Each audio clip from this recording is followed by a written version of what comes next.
Hi, good evening. Today's Friday, October 22nd. First, I'd like to make the announcement that we're making a break in the podcasting until the new year, at least. And we're going to think about some new format. Perhaps we can come up with something interesting in the next year, but we're done with the weekly updates that we've been doing. It just takes too much time to do it and just not enough in return. And we've done it with Victor and now with Andy for almost a year. Actually, it's about a month short of a year or so.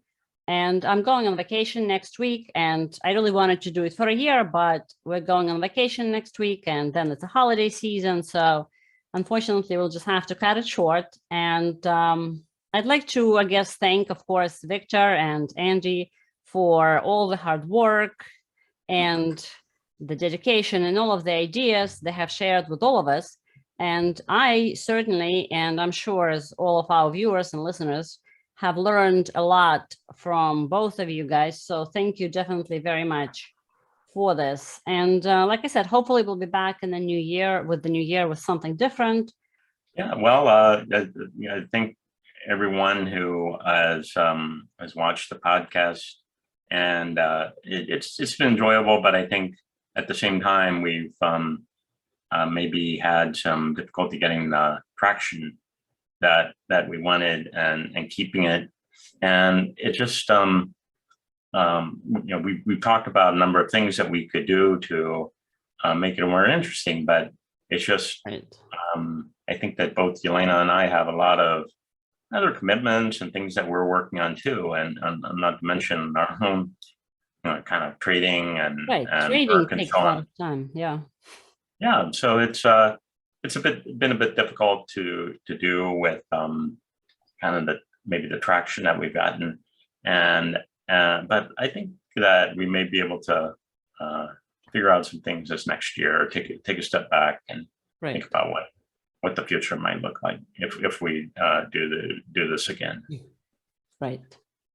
Well, back to the markets. We had another great week in the markets. It's the third up week in a row, and both SPY and ES set new all-time highs today, which would make October the 12th consecutive calendar month to record new all-time highs. So the market is clearly bullish. The last few times we had that many new all-time highs in a row for a month, it was in October of 2017. Ironically, October as well. So we had, after that, we had another 3 more months, which made new all-time highs. But then it was January of 2018 after. But another one was in June of 2014, where the next 6 months went on to make new all-time highs as well, 6 months in a row. And the last one was January 96. So I would note that January 2018, it was a very interesting time, and really, although markets kind of seemed, if you look at just S&P 500, they seemed to chop around. Really, there was enormous damage done to the cyclical stocks under the hood. So something like U.S. Steel went from nearly 50 down to like 6. In the span of that year. And it was, now some of that was a little bit of euphoria. It was in January that Trump announced the steel and aluminum tariffs. And that was sort of the top of the market when that announcement came for those stocks. But nonetheless, it wasn't just the steel and aluminum stocks that topped out. It was a lot of cyclical stocks that then really suffered that whole year. So it was I remember that well. That was a very difficult trading period.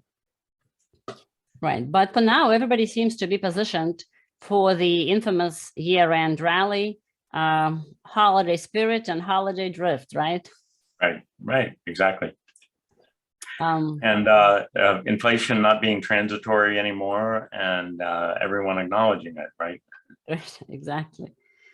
Well, last week when we spoke, I was expecting this week to be a bit of a consolidation week, which didn't really happen. Although I did say that if we break 90 level, we would go to all-time highs. So we did that as well. So I would say half of a victory there. Right. Not Right. that we need a victory parade, but it's the last episode. So I ended on a good note, right? So what now? I mean, obviously we had what, 8 days, up days in a row or something.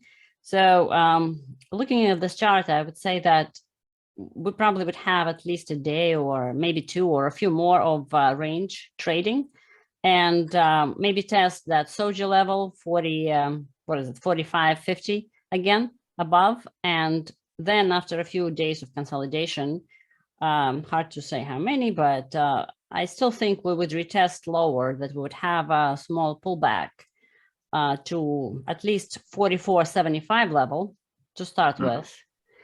And if that does not hold, and if that breaks, then we may test another Soji level about 200 points lower, 43.50.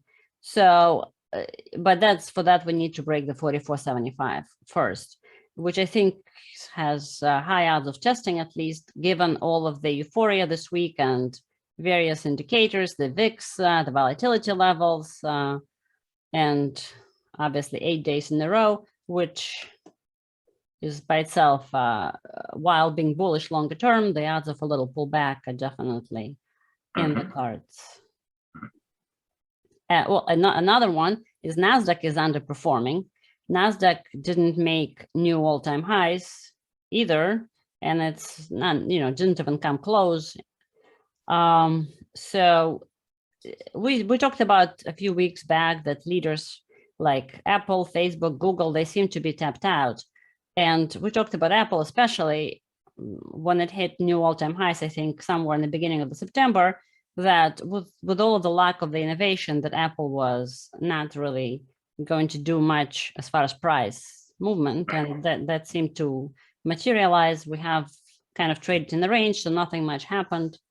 And except for Apple coming out with what, a new color of the iPhones or something so insignificant that I can't even remember what was their latest announcement was. They have no ideas.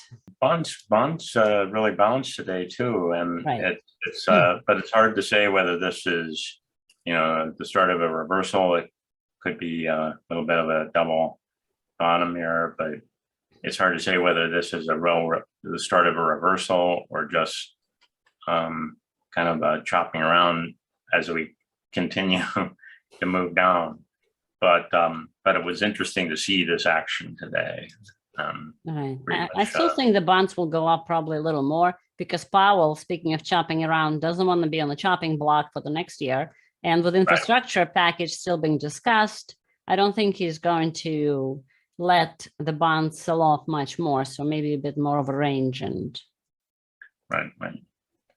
But yeah, what was interesting this week, one of the most notable events, I would say, at least for me, was DWAC Trump SPAC trading. So it was up over 600% yesterday, after trading as low as $10, and it was up a few more hundreds of percent today. It was trading as high as 175. So at the top, it was up 1,600%. So, but now it's down about 20 after hours too. Yeah, last time I checked, it was 80, but now it seems to be 90. So it's clearly Wall Street bets boys trading style here for sure.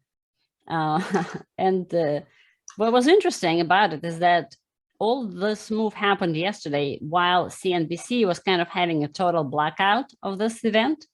If it was anybody else with that amount of fame and popularity, they would be all over this news. But they kind of purposefully did not talk about it, but that didn't stop the internets of bidding the stock up, thus really highlighting to me how irrelevant has CNBC become. They think that they matter if they don't talk about it. Meanwhile, the stock is up and moving like crazy. It had like 5 limit ups or 7 limit ups in yesterday alone. So, crazy price action. He's coming back definitely in style, and his new media platform is called Truth Social. He's trying to compete with all of them: Facebook, Twitter, I don't even know, Instagram or whatever. Also, what was last week was interesting that, again, Fed Powell's trades were leaked as well. So somebody is leaking the trades of all of the Fed presidents. So, but the irony of that leak was, if those trades are correct, he really wasn't such a good trader. He was selling as the price was dropping and didn't even buy back before his own optimistic announcements that actually reversed the stock and moved it up. So I can't even blame him for insider trading because I guess nobody knows how, even Powell himself doesn't know what to do on his own announcements. So the market does what the market does. And right. Well, of course, the other, maybe skipping a little bit, the other big news was, of course, the first Bitcoin ETFs, and there was another one that launched today, one that launched a few days ago, and so that the one that a couple of days ago coincided with, let's say, a near-term top, and Bitcoin. I don't think, my own view is, if you go back to 2017 when futures launched, it was a huge blow off in Bitcoin, and in fact, the rest of crypto kept moving up into January after Bitcoin had already fallen off. But I don't think that I think that people, there's some people who expect the pattern to be repeated, and I don't think that it will be. I think that, one, it did make a new high on a closing basis and on a intraday basis, but I think it's a normal pullback. It was big run up into that that release, but I think that this isn't the ultimate top in this market. There's still juice to go, but we could see more of a pullback. I think that a lot of people that watch this, that are traders, they think that the 60,000 level is psychologically important, and they'd like to see it stay above the 60,000 level. I would say, well, obviously the higher the better in terms of keeping a bull market going. But what I'm looking at is more of this, it was support and kind of resistance line. And I think it needs to get back above that. And that's at roughly about 62,300 right now. And so that's the level I'm looking at. I think if we can get back above that, then that's a good sign. And Ethereum, it kind of made a similar move, maybe not, actually it did not make a new high. It approached it, but it was just under that new high, or under making a new high. But right now it's trading at about 39.60. So under 4,000. I think that 4,000 is there's really nothing up here to suggest levels or anything like that. You could say this top, but I don't think it's got to work out. I think it's going to move sideways here for a little while. It would be very healthy if it did. And but I think the 4,000 level is an important psychological level for it.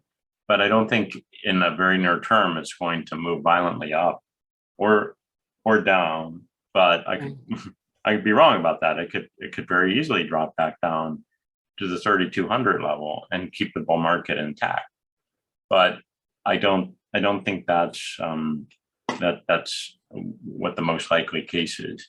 But I look at this and no, like I was saying last week, we discussed this, that there was so much good news coming out that even after we test the new highs, there was a possibility of a little pullback and sideways trading.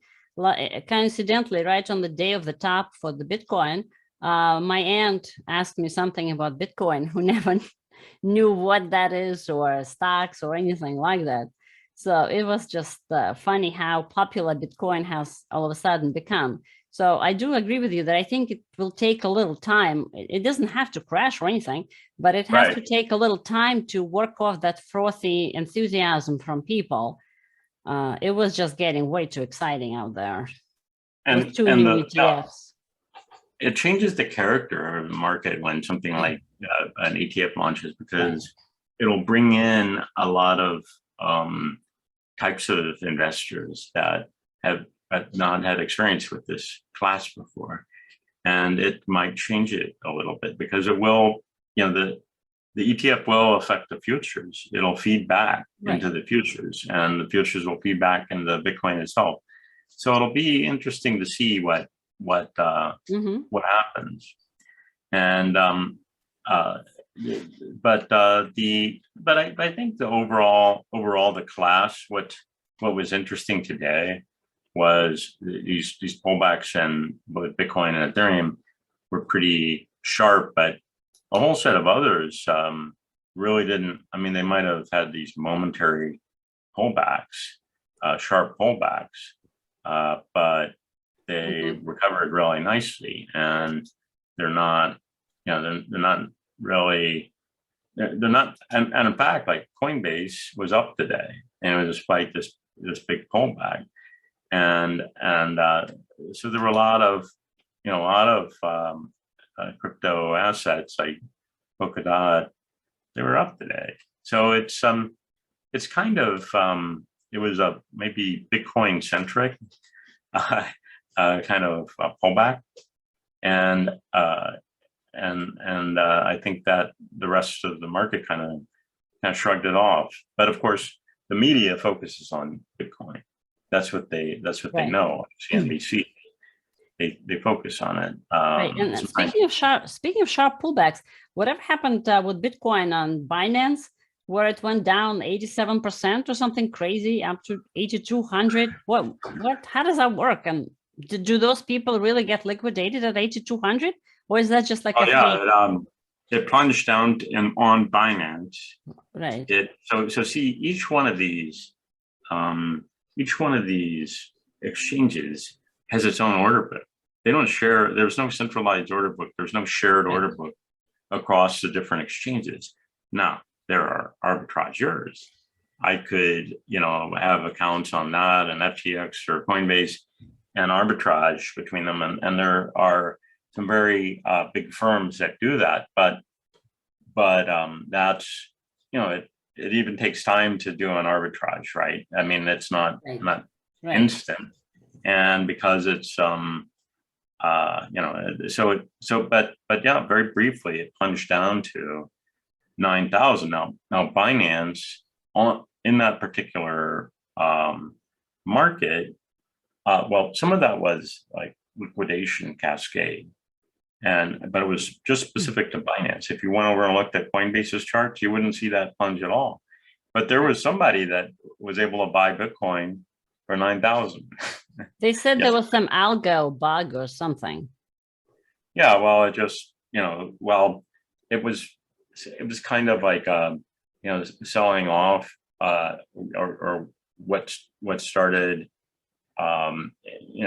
various pullbacks in the stock market, that it started off being like some kind of algorithmic trading, just hitting the bid, but then it caused this liquidation cascade and caused big players to have to sell, and then that then caused more people have to sell that were leveraged up. How did it go so low? I mean, I get if it were like from 60 to 50 or even 40, but from 60 to 8, I mean, is this even a real price, or is this? They ate up the whole order book. Like I said, it's not like there's one order book like New York Stock Exchange. Right. But how thin is their order book, and why would then after this? Why would Binance be in business? I mean, if I saw this, I would never open an account there, at least unless I want to buy at 9,000, I guess. When the next algo mistake happens, isn't that absurd? That this company I agree with you. I mean, why would you be on yeah, I agree with you. Why would you be on Binance? I agree. I'd say that a lot of trading of crypto has moved to decentralized exchanges where they're actually on chain, and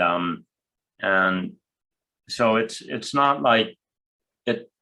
Yeah, I would say there are a lot of people, myself included, who have never really fully trusted Binance. And I have had an account there. I don't use it very often, but it's hard to trust them. I don't think they're a customer focused company. Unlike, I think Coinbase, they really do try to appeal or serve their customers well. I don't think they are 100% perfect, but they do a pretty good job of serving their customers, and they're compliant, and they want to be like a banking institution in the U.S. And so they do a lot of things that finance doesn't do and doesn't even care about. But yeah, it's just their order book was too thin, and it got slammed, and it went down to 9,000 very briefly. It didn't last very long, but if you had an order in, a limit order in, that was a low ball order, then it would have been hit. You would have gotten some Bitcoin at 10,000 or whatever. So it's insane. It really is. Yeah. Or you could have had a short on, and then you cover at 10,000, and then you buy back, buy a little bit more to ride it back up. Right. It was literally there for like a second or two.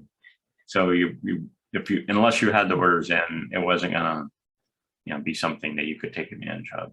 Speaking of strange moves, what happened to Novavax? NVAX, they had something with the vaccine and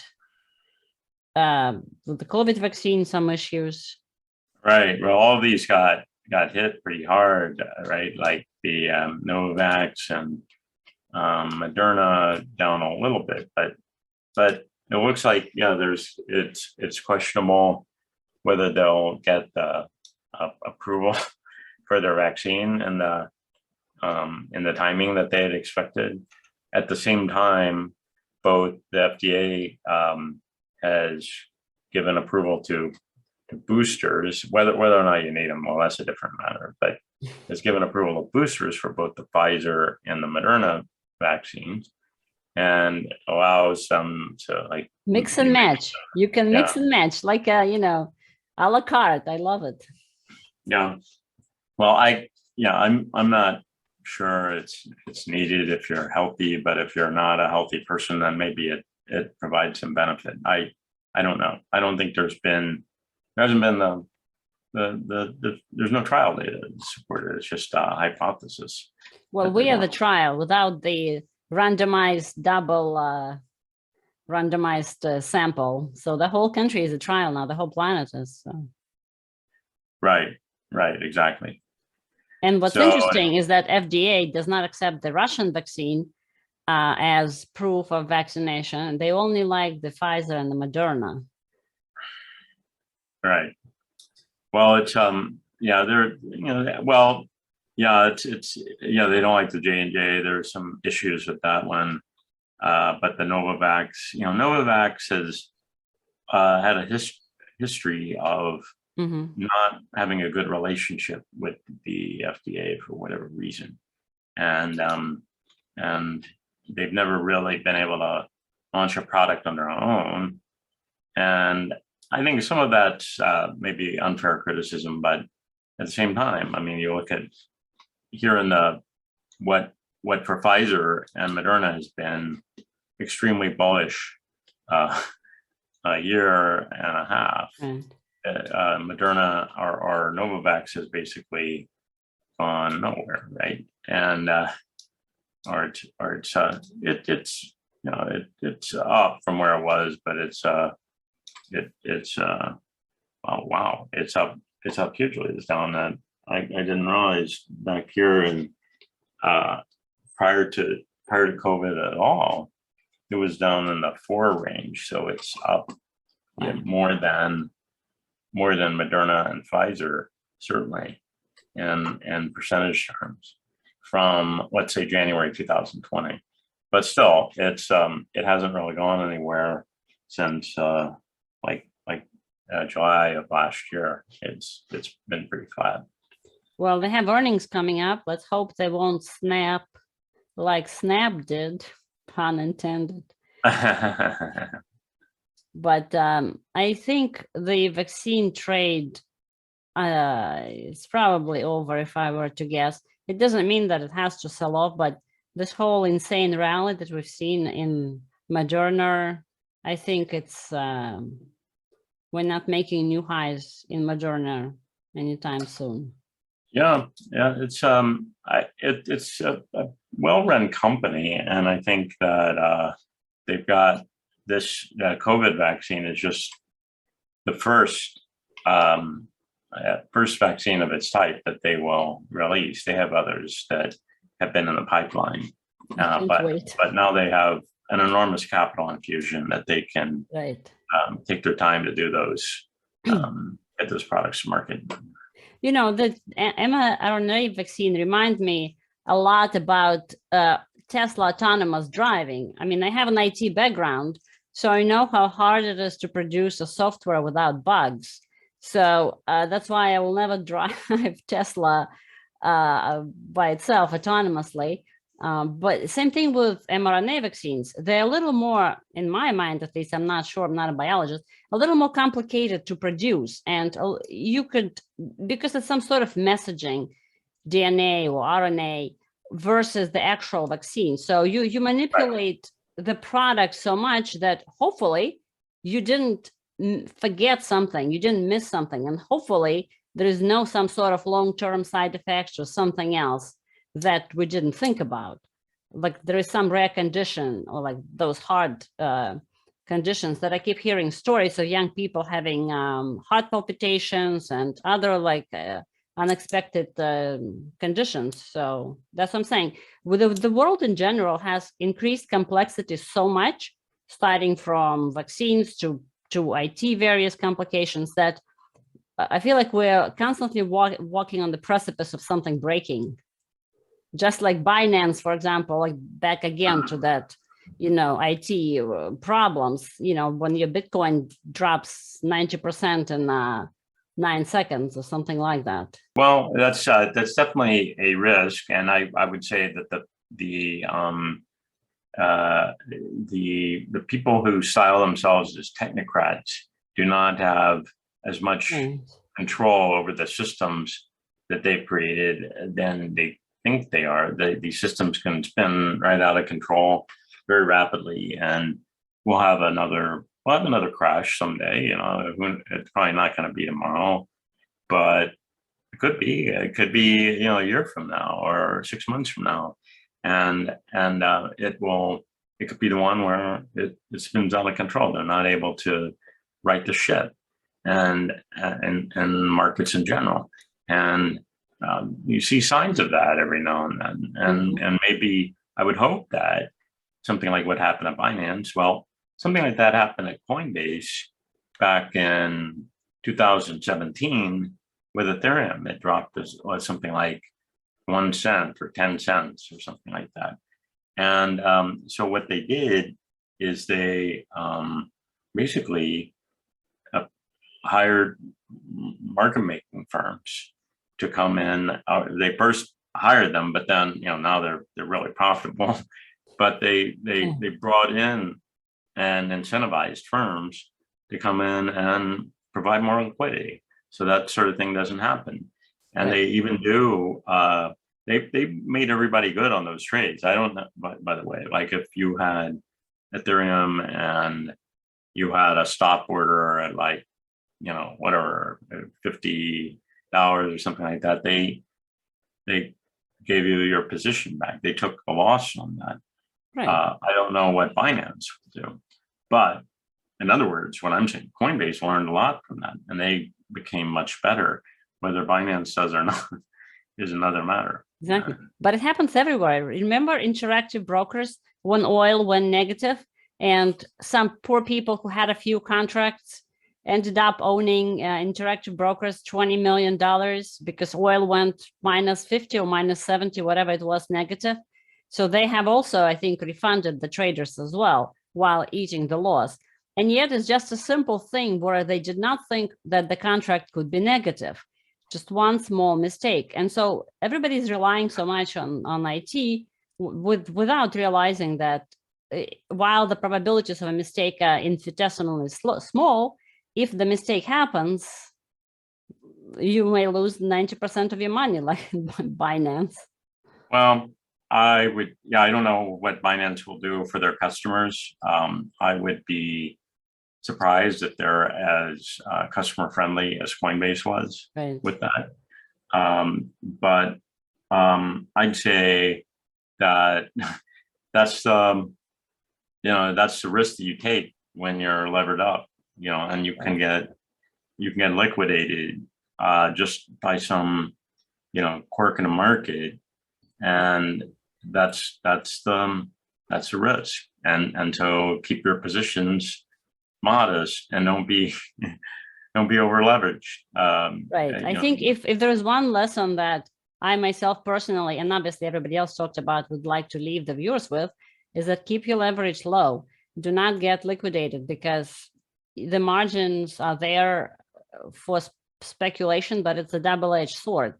It could happen in the markets. It happened before in the markets when we had the flash crash. It happened in oil. It happened obviously in Bitcoin. It could happen anywhere. So if you're margined up and leveraged, you have to be really, really careful and not to have super huge positions that would wipe you out. Well, and there are other things that could happen. Like if you have a futures account, I've been kind of leveraged up at different times in futures account. And I got an email from my broker saying, we're raising your equity requirement to 70% from 50%.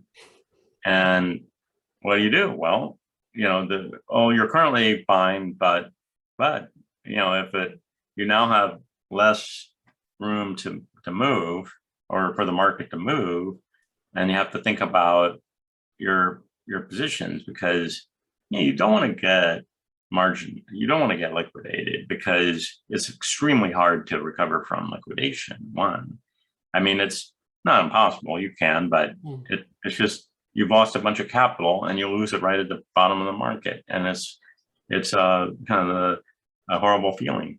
But then, but on the other hand, you don't want to self-liquidate either. That the idea that you see the market going down and you self-liquidate very close to the bottom. It wouldn't have ever gotten to a place, but you just can't take any more pain. And so you bail out of your position right at the bottom and to preserve capital, and it ends up being the bottom. And then, but you kind of self-liquidate, and your remaining capital is much smaller.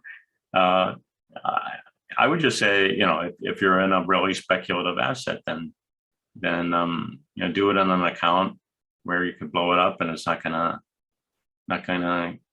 kill you financially, because your whole account could get taken out by the wrong thing happening that's totally outside of your control. Right. Especially in crypto, I think there's on some of these platforms, like I trade on a platform called DWAC that is that allows you to trade perpetual futures on Bitcoin, Ethereum, and so on. And you can get up to 25-to-1 leverage. Okay, so that's leverage that's bigger than what you can get on ES. And how much does ES move in a day, or S&P 500 move in a day? If it moves 7%, that's a huge day. That's like one of the biggest moves in history. Mm-hmm. Whereas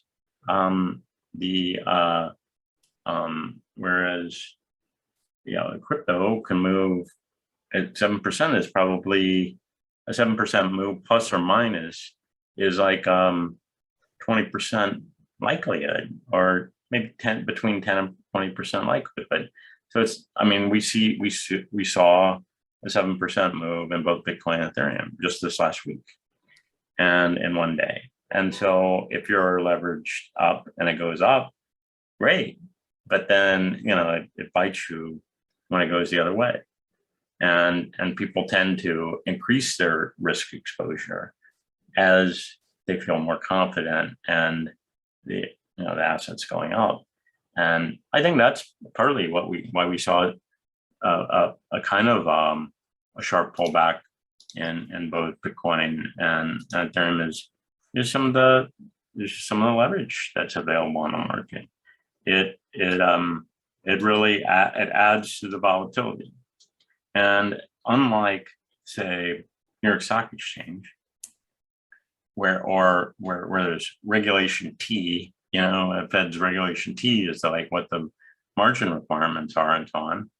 How would they impose anything like that when the majority of trading is overseas? The biggest exchanges are not even available to U.S. customers.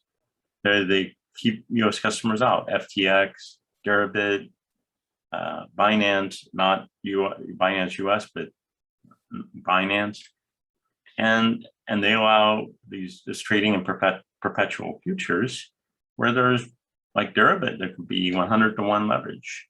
So in the United States, where they might restrict where they might keep the margin requirements on something like ES, as if it gets really volatile, they'll scale back the margin requirements, or on certain commodities like crude oil or like Bitcoin, you can only get 2-to-1 leverage in the futures, because all those decisions either come from the broker themselves trying to reduce their risk, or from the CFTC or the SEC, and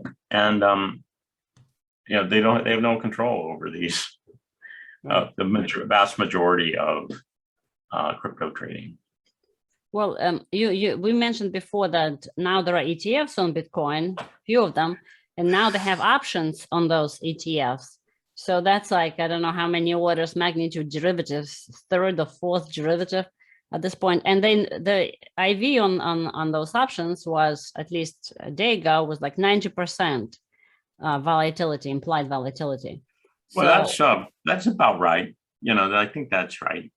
And I actually think that the options might mitigate some of the volatility rather than make it go the other way, because it, people buy calls. If a firm like, whoever the market maker is, they have to delta hedge, right? They have to go short the option and then go long the stock in order to maintain a neutral position when you buy a call. But they're taking a hedged position because it's in order to maintain neutrality.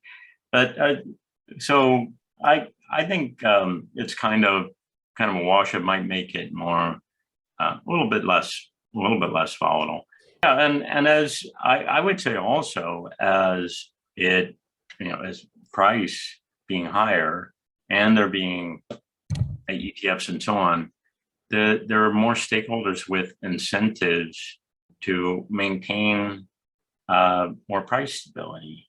I've always thought of the volatility as being just like the growing pains of a new asset class, and that as it matures and you have more institutions and just ordinary kind of people that they're passive investors, they're not actively involved in managing their money, but they'll buy ETFs and they'll put money every month or whatever, every week in, and they might have some allocation of Bitcoin. And I think that's other crypto. And I think that's actually, if you look at, there have been several papers that show something like a 2 to 3% allocation to crypto actually increases your returns, and it actually reduces the volatility of your portfolio. And I didn't say 80%, that would increase the volatility, but 2%, 3%, a very reasonable, amount for even someone that's a fairly conservative investor. And I talked with professional money managers who, this was years ago, like 4 years ago, who did exactly that at a time when, they wouldn't stand up at a conference and say, I've got 2% of my assets in Bitcoin or whatever. They wouldn't have done that. And now they can stand up and say that, but it would have been, kind of, crazy sounding back then. We also had Tesla chart on like a few minutes ago, and we forgot to mention that. It's on its way to $1 trillion market cap now. So it's also an interesting to me to watch how this company, and I'm sure people know what I think about Tesla, company hasn't really made much money without selling the environmental credits to other car manufacturers, which by itself obviously is hypocrisy, perfect example. But Tesla had a breakout about a month ago, and we talked about it when it was about 770. So now 18% later, it made new all-time highs today. And I don't know if now it's going to the round number of 1,000, which is kind of close to $1 trillion market cap. It's about 900 billion right now. So can it move 10% more? Sure, Tesla could move 10% more just on Monday and Tuesday in 2 days alone. And it seemed to have that still a little momentum build up. But I'm afraid that after it does move that to that $1 trillion market cap, maybe a little more, 1K or 1.1, it's going to do maybe a similar thing to what Apple did and kind of trade more in the range back and forth. Because again, also a lot of excitement has been built up with this company as well, while not as much has been delivered. The Cybertruck somewhere stuck in the pipeline and etc. Yeah, I think that it's it broke out to new high. I think it's it's really innovative company, and I actually think that there could be, it could have a run and defy the critics more than you think. I mean, I'm not saying a huge run or there's something to jump in on right now, but I think it could defy its Right. critics. And well, it did bankrupt Michael Burry, probably by now. Right. Well, and I think that I think that in a way it's you've got this sort of leader of Tesla that's very visible, very well known, kind of mercurial, and it's he's an easy target for critics because it's viewed as being this kind of personal quest to be this dominant car company rather than being just a straightforward business. But people said the same thing about Steve Jobs. They don't say that now because he's like this sainted hero, right? But they said the same thing about Steve Jobs. And the difference is Apple is one of the most profitable companies in the world, and Tesla is there's not even a company coming close to Tesla, which is worth as much without making as little money as Tesla has. So it's not as much, it's a valuation point. But like I said, it could easily go to 1,000 for sure.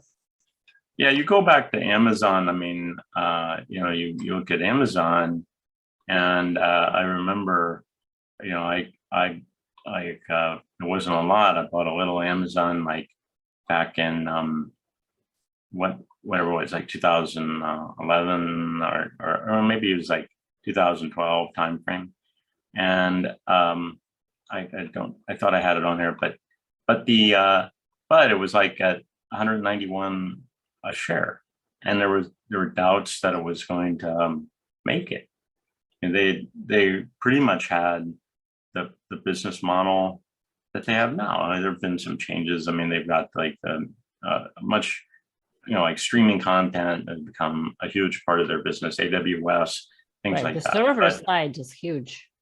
Right. But as far as their retail business is concerned, it's pretty much what it was then.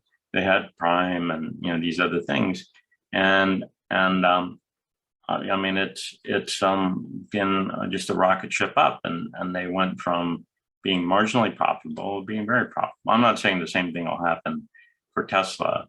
I just think that there are a lot of other companies that have kind of like Wall Street, just the consensus becomes negative, and yet it still defies the Wall Street. I'm not saying that Tesla is one of those companies. I've not analyzed it. I don't hold a position, but it is it does have echoes of other companies.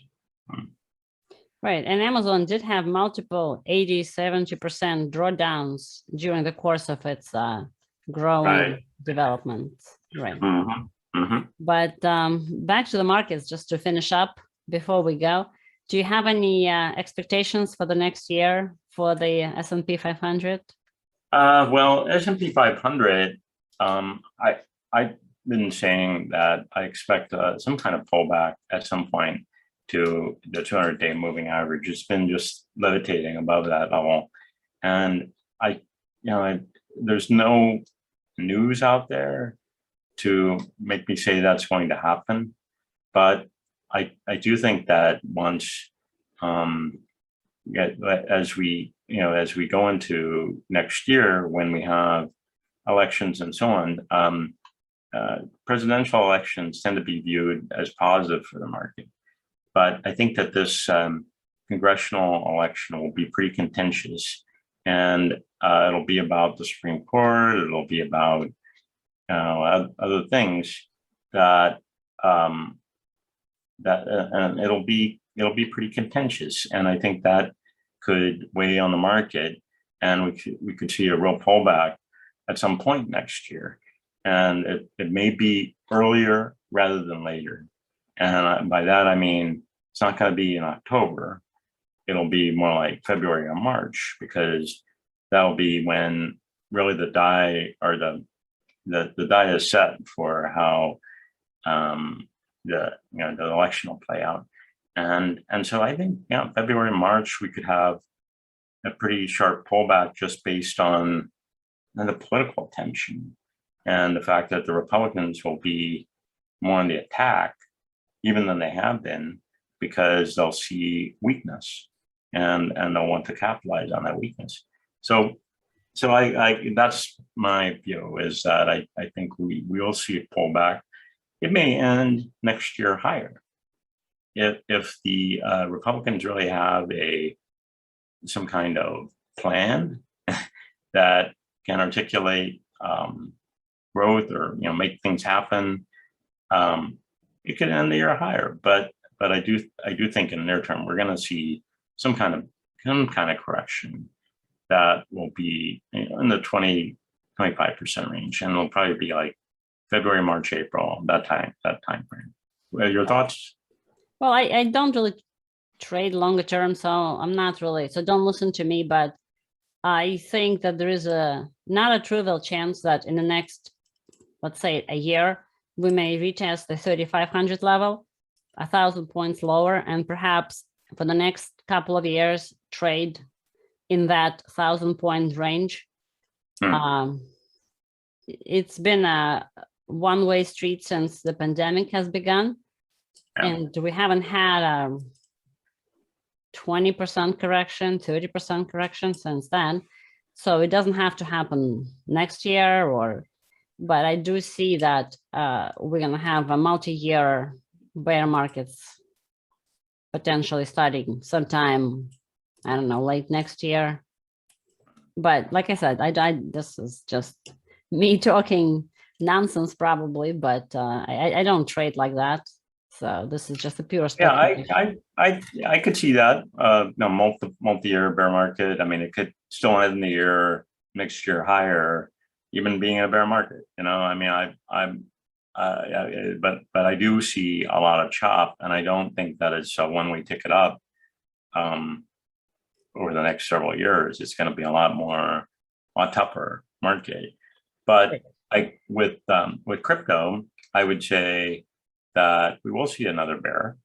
I don't know, it could be from a higher level is my most likely scenario, but we will see another bear when if the S&P 500 really has a serious correction, then it'll bring crypto down right along with it, because it's like the same dynamics, the liquidity dynamics, the firms that are leveraged up in stocks and so on, they're also in crypto increasingly, and so it'll feed forward across these different asset classes, even though they behave very differently.